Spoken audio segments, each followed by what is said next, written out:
জামাত কিভাবে কারচুপির চেষ্টা করেছে সেটা বাংলাদেশের মানুষ সবাই দেখেছে।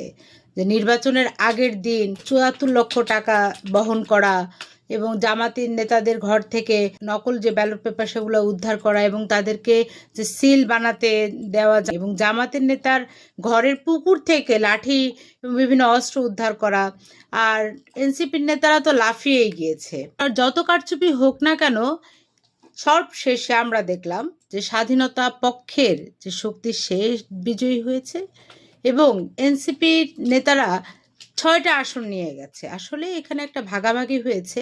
আর এই কারচুপিটা যদি না হতো তাহলে জামাত কিন্তু ৬৮টা আসনেও পাওয়ার কথা ছিল না। স্বাধীনতা বিরোধী দল কেন ৫০-এর বেশি পাবে? তাদের তো ১৫-২০টা পাওয়ার কথা ছিল।